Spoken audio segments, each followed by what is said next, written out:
નમસ્કાર, ગ્રાઉન્ડ રિપોર્ટમાં આપનું સ્વાગત છે। હું છું આપની સાથે સંધ્યા। લોકસભાની ચૂંટણીની તારીખો ભલે જાહેર ન થઈ હોય, પરંતુ આ કુરુક્ષેત્રમાં કોંગ્રેસના કાંગરા ખેરવી લોકસભાની 5 બેઠક પર ભાજપે મોટો ખેલ પાડી દીધો। આમ પણ રાજનીતિનો નિયમ છે કે કોઈ કાયમી મિત્ર નથી અને કોઈ કાયમી દુશ્મન નથી, ને એ વાત ફરી એકવાર અહીં સાબિત પણ થઈ। પ્રભુરામનું નામ લઈ કોંગ્રેસના પૂર્વ અને હાલના ધારાસભ્યએ કોંગ્રેસમાંથી રાજીનામું આપ્યું। આવતીકાલે અર્જુન મોઢવાડિયા અને અમરીશ ડેર કેસરિયા કરશે, ત્યારે જુઓ કે અર્જુન મોઢવાડિયા અને અમરીશ ડેર થકી ભાજપ લોકસભા ચૂંટણીમાં કેવી રીતે ફાયદો લેવા માંગે છે।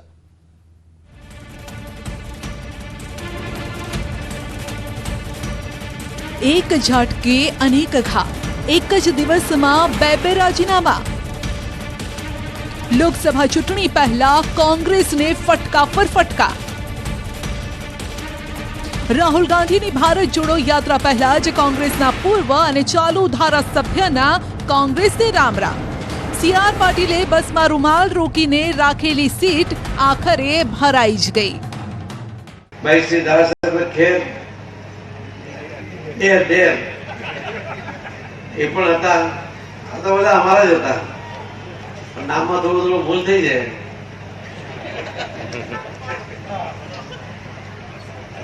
ડેરને તમારે એક દિવસ ખગડાવવાના છે, મારો અધિકાર છે કે નહીં? મારા બધા પાર્ટીના ઘણા બધા યુવાનો એના ખાસ મિત્ર છે, એનો પણ ઉદય ત્યાંથી જ થયો છે, એટલા માટે પણ અધિકાર તો છે ને। આપણે કેમ પેલા બસમાં બેસતા તો રૂમાલ મૂકીને જગ્યા કરી દેતા હતા, અમે એમાં જગ્યા રાખી મૂકી છે। રાજુલાના પૂર્વ ધારાસભ્ય અમરીશ ડેરે આપ્યું રાજીનામું। પ્રભુરામનું નામ લઈ કોંગ્રેસને કર્યા રામ રામ। આવતીકાલે 12:30 વાગ્યાના શુભ મુહૂર્તમાં ડેર કરશે કેસરિયા। આ દેશની અંદર ભગવાન રામ પ્રત્યે સૌની શ્રદ્ધા છે, સર્વે ધર્મની શ્રદ્ધા છે એવું કહીએ તો પણ અતિશયોક્તિ નહીં થાય। અને આવા મુદ્દાઓ જ્યારે આટલા વર્ષો પછી સોલ્વ થયા હોય, માન્ય ન્યાયાલય દ્વારા થયા હોય, અને અપીલ કરતા જે ઓપોઝિશન હતા એમણે પણ એમને જ્યારે સ્વીકાર્યું હોય અને ત્યાં જ્યારે ભવ્ય મંદિર થયું હોય ને એનું ઇન્વિટેશન મળે ને એમાં સવિનય એમ કહેવામાં આવે કે અમે નહીં જઈએ, ત્યારે ચોક્કસ પ્રમાણે દુઃખ થાય। આવા બધા મુદ્દાઓ લઈ હું પાર્ટી છોડી રહ્યો છું। જો કે ભાજપ કઈ જવાબદારી તેમને સોંપશે તેના જવાબમાં ડેરે કહ્યું કે લાગણીમાં સોદા ના હોય। પરત ભારતીય જનતા પાર્ટીમાં ફરવું એવું થોડા સમયથી ચાલી રહ્યું હતું ને આમ મેં જે રીતે કહ્યું છે કે ભૂતકાળમાં યુવાવસ્થાથી જ ભારતીય જનતા પાર્ટીમાં કામ કર્યું છે, ત્યારે આવતીકાલે 12-12:30 વાગ્યા આસપાસ હું કમલમ પહોંચીશ। ત્યારબાદ ત્યાં જે રીતેનું આયોજન જે થઈ રહ્યું છે હું પાર્ટી જોઈન્ટ કરીશ। પ્લાનિંગ કશા પ્રકારનું નથી ને મેં તમને કહ્યું એમ કે લાગણીઓમાં સોદા ક્યારેય ન હોય। આમ જોવા જઈએ તો ઘીના ઠામમાં જ ઘી ઢળ્યું છે, કારણ કે અમરીશ ડેરનું મૂળ તો ભાજપ રહ્યું છે। 2003માં જાહેર જીવનની તેમણે શરૂઆત કરી હતી। ભાજપ યુવા મોરચાથી રાજકીય શરૂઆત કરી, ત્યારબાદ ભાજપના સ્થાનિક નેતૃત્વ સામે વાંધો પડતા તેઓ બહુજન સમાજ પક્ષ, સમાજવાદી પાર્ટી અને કોંગ્રેસમાં પણ આંટાફેરા કરી આવ્યા, તો રાજુલા નગરપાલિકાના પૂર્વ પ્રમુખ રહ્યા। 2017માં રાજુલાના ધારાસભ્ય પદે પણ ચૂંટાયા। જો કે 2022ની ચૂંટણીમાં ભાજપના હીરા સોલંકી સામે તેમની હાર થઈ। હવે જ્યારે સેવા કરવાના હેતુથી અમરીશ ડેર ભાજપમાં જોડાઈ રહ્યા છે, ત્યારે અમરેલીની રાજુલા બેઠક પર જે સામસામે લડ્યા હતા તેવા જ ભાજપના હીરા સોલંકી અને અમરીશ ડેર હવે એક સાથે મળીને ભાજપ માટે કામ કરશે। ત્યારે જાણો કે અમરીશ ડેર ભાજપમાં જોડાયા બાદ કયા સમીકરણો આ સીટ પર રચાઈ રહ્યા છે। રાજુલાના ધારાસભ્ય અને પૂર્વ સંસદીય સચિવ હીરા સોલંકીનું શું થશે અને અમરીશ ડેરને ભાજપ કઈ જવાબદારી આપી શકે છે? જે રીતે માહિતી મળી રહી છે ભારતીય જનતા પાર્ટી તરફથી એ પ્રકારે કે જે ભાવનગરની જે લોકસભા બેઠક છે તેની અંદર આ બેઠકો જે સમાવેશ થતો હોય છે, ત્યારે એ ભાવનગરની જે બેઠક છે તે કોળી સમાજમાં સૌથી વધુ પ્રભુત્વ ધરાવતી એ બેઠક છે। ત્યારે હીરા સોલંકી વર્તમાન જે રાજુલાના જે ધારાસભ્ય છે હીરા સોલંકી તે કદાચ પાર્ટી તેઓને પસંદગી કરે લોકસભા માટે, એટલે એ જગ્યા ખાલી પડે, એ જગ્યા ખાલી પડે રાજુલા બેઠક વિધાનસભા માટે, એટલે પેટા ચૂંટણી થાય, પેટા ચૂંટણીની અંદર અમરીશ ડેરની પસંદગી થાય, એટલે જે કદાચ ડીલ પણ થયું હોય તો એ ડીલની અંદર સ્પષ્ટ થયું છે કે રાજુલાની જે વિધાનસભા જે બેઠક છે તેની અંદરથી જ તેઓને ફરી ધારાસભ્ય તરીકે ચૂંટણી લડાવે. જો કે આ સમીકરણો વચ્ચે અમરેલી જિલ્લા કોંગ્રેસ પ્રમુખ પ્રતાપ દુધાતે ત્યાં સુધી કહી દીધું કે કોંગ્રેસે જેઓને પાટલેથી ખાટલે બેસાડ્યા એ ભાજપમાં પોપટ બની જશે. બાપ આપણને ખોળામાં બેસાડી જમાડી આંગળી પકડીને ચાલતા શીખવાડે, મોટા કરે, પછી એ માતા પિતાને મોટો થયા પછી વ્યક્તિ કહેતો હોય છે કે મા બાપને હવે તમે યાત્રા કરો, આરામ કરો, તમારી સેવા એ મારી જવાબદારી છે. તમે મને મોટો કર્યો છે, મારે હવે રીપે કરવાનું છે, મારે તમને પરત આપવાનું છે. અમરીશભાઈ એક તાકાતવાળા નેતા છે, પણ એ વિરોધ પક્ષમાં એની શક્તિ ખીલી છે. શાસક પક્ષમાં જાય તો ગયેલા લોકો પોપટની જેમ પોપટ ન બની જવી વિનંતી. સૌરાષ્ટ્રના જે વિસ્તારોમાં ભાજપ નબળી હતી તે વિસ્તારોમાં આખરે ભાજપ ખેલ ખેલી ગઈ છે. ત્યારે જાણો કે ડેરના આવવાથી ભાજપને શું ફાયદો થશે. ભાજપને 5 બેઠક પર ફાયદો થઈ શકે છે. અમરીશ ડેર આહિર સમાજનો ચહેરો છે, માટે જામનગર, અમરેલી, જૂનાગઢ, પોરબંદર અને ભાવનગરમાં ફાયદો થઈ શકે, કારણ કે જામનગરમાં 11% આહિર મતદારો છે, જૂનાગઢમાં 7%, અમરેલીમાં 6%, પોરબંદરમાં 5% અને ભાવનગરમાં પણ 4% આહિર મતદારો છે. જો કે ડેરને ઢેર કરી ભાજપે અર્જુન પર નિશાન તાક્યું. અર્જુનના સારથી કૃષ્ણના વંશજો ગણાતા આહિર નેતા અમરીશ ડેરના રાજીનામાના 4 થી 5 કલાકમાં જ મોઢવાડિયાએ પણ ચાલતી પકડી. રાહુલ ગાંધીની ગુજરાત યાત્રાના કામમાં વ્યસ્ત જણાતા પોરબંદરના ધારાસભ્ય અર્જુન મોઢવાડિયાએ ધારાસભ્ય પદેથી રાજીનામું આપી કોંગ્રેસને ઊંઘમાં રાખી. જાણે કે પહેલેથી જ પ્રી પ્લાન હોય તેમ વિધાનસભા અધ્યક્ષ પણ મારતા ઘોડે બનાસકાંઠાથી ગાંધીનગર પહોંચી ગયા. મોઢવાડિયાએ શંકર ચૌધરીને રાજીનામું સોંપ્યું. સાથે જ કોંગ્રેસના રાષ્ટ્રીય અધ્યક્ષને પણ પત્ર લખ્યો, જેમાં અર્જુને શ્રી રામનો ઉલ્લેખ કરતા કહ્યું કે ભગવાન રામનું અપમાન થતું હોય ત્યાં તે ન સહી શકે. રામ ફક્ત હિન્દુઓના નહીં, સમગ્ર ભારત વર્ષના છે. મેં પોરબંદરના ધારાસભ્ય તરીકે રાજીનામું આપ્યું છે અને કોંગ્રેસ પક્ષના તમામ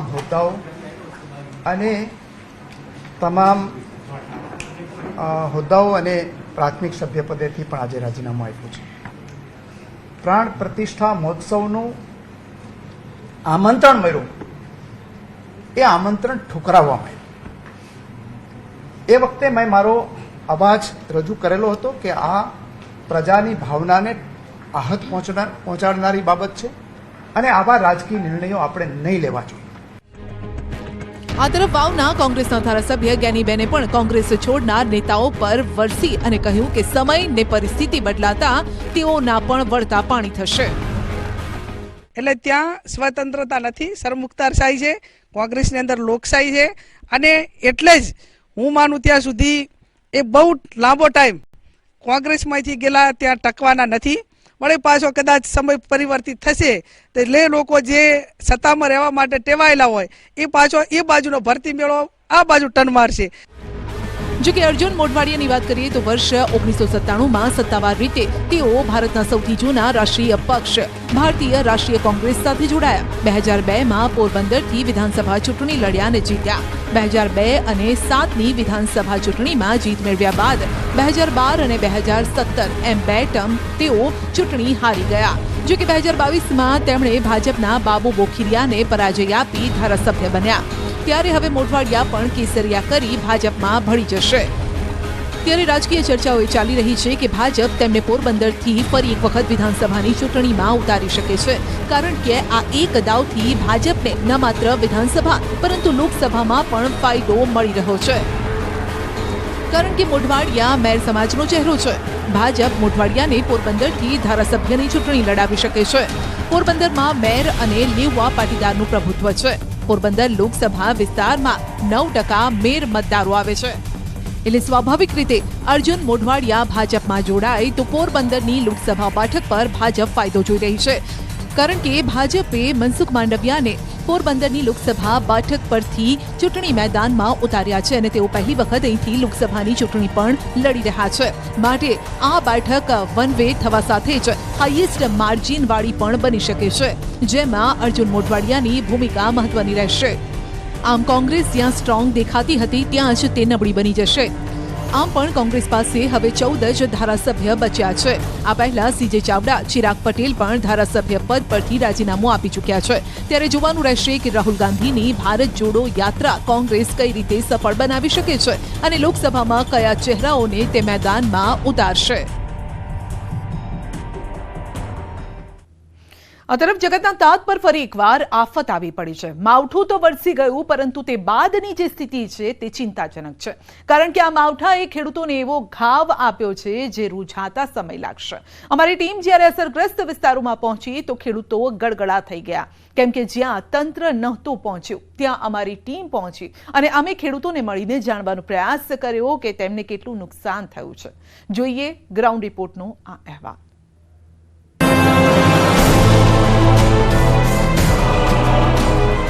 4 મહિનાની મહેનત 4 મિનિટમાં બરબાદ। સાચવીને પાડે તો 4 મિનિટના વાવાઝોડાએ ઘઉં મકાઈનું હાથરો કરી નાખ્યો છે। વરિયાળી, જીરું, પપૈયા, એરંડા, ઘઉં, મકાઈનો પાક 90% નિષ્ફળ। બધી જ આડીઓટ થઈ ગઈ, મકાઈમાં પણ 90% ઉપરનું નુકસાન છે। કમોસમી વરસાદ અને કરાના કારણે મારી વરિયાળીની હાલત પૂરી થઈ ગયેલી છે। આ ઘઉં હવે માર્કેટમાં અમે લઈ જઈએ તો માર્કેટમાંનો ભાવ જ ના આવે। ખેડૂત ફરી થયો લાચાર, સરકાર પાસે ફરી લંબાવ્યો મદદનો હાથ। આનું કંઈક વળતર મળી શકે એવું અમે અપેક્ષા રાખીએ છીએ કે અમે તો સમજો ને પાયમાલ જેવા થઈ ગયા આ વખતે। ઉત્તર ગુજરાત, મધ્ય ગુજરાત અને સૌરાષ્ટ્રના ખેડૂતોના માથે ફરી આફ ફાટ્યું છે। ખેડૂતોના અવાજ પરથી જ લાગી રહ્યું છે કે આ વખતે જે આફત આવી છે તે જેવી તેવી નથી। એક નહીં, અમે જે ખેડૂતોને મળ્યા તે તમામ ખેડૂતોના અવાજમાં વેદના હતી, પીડા હતી ને આંખોમાં દુઃખ હતું, ચિંતા હતી કે હવે શું કરીશું, કારણ કે જે પાકને પોતાના સંતાનની જેમ સાચવ્યો, કડકડતી ઠંડીમાં રાત દિવસ ઉજાગરા કરી પાકને મોટો કર્યો, તે પાક માત્ર 4 જ મિનિટના મિની વાવાઝોડામાં ઢળી પડ્યો। આ દ્રશ્યો જુઓ, જ્યાં સુધી તમારી નજર પહોંચે ત્યાં સુધી। સુસવાટા ભર્યા પવનો સાથે ખાબકેલા કમોસમી વરસાદે જાણે પાક પર કાળો કહેર વર્તાવ્યો। માવઠાના મારની એક થપાટ વાગી અને ખેડૂતોએ મહા મહેનતે વાવેલો પાક જમીદોસ્ત થઈ ગયો। આકાશી દ્રશ્યોમાં જોવા મળી રહેલા આ લીલાછમ ઘઉંનો પાક ખેડૂતો માટે હવે કંઈ જ કામનો નથી રહ્યો। જમીન પર ફસડાયેલા ઘઉંના પાકના દ્રશ્યો સાબરકાંઠાના હિંમતનગર તાલુકાના તખતગઢના છે। અહીં ખેડૂતોએ ઘઉંની લણણીની તૈયારીઓ કરી હતી। ખેડૂતોને આશા હતી કે ઘઉં સારા છે, ભાવ પણ સારો મળશે, પરંતુ કમોસમી કહેરે ખેડૂતોનું બધું જ ગણિત બગાડી નાખ્યું। ઘઉંનો તૈયાર થયેલો પાક ઢળી પડતા હવે ખેડૂતોના માથે હાથ દઈને રોવાનો વારો આવ્યો છે। તાતનું કહેવું છે કે કરા અને વરસાદના કારણે ઘઉં પર ડાઘ પડી જતા ખેડૂતોને મોટું નુકસાન છે।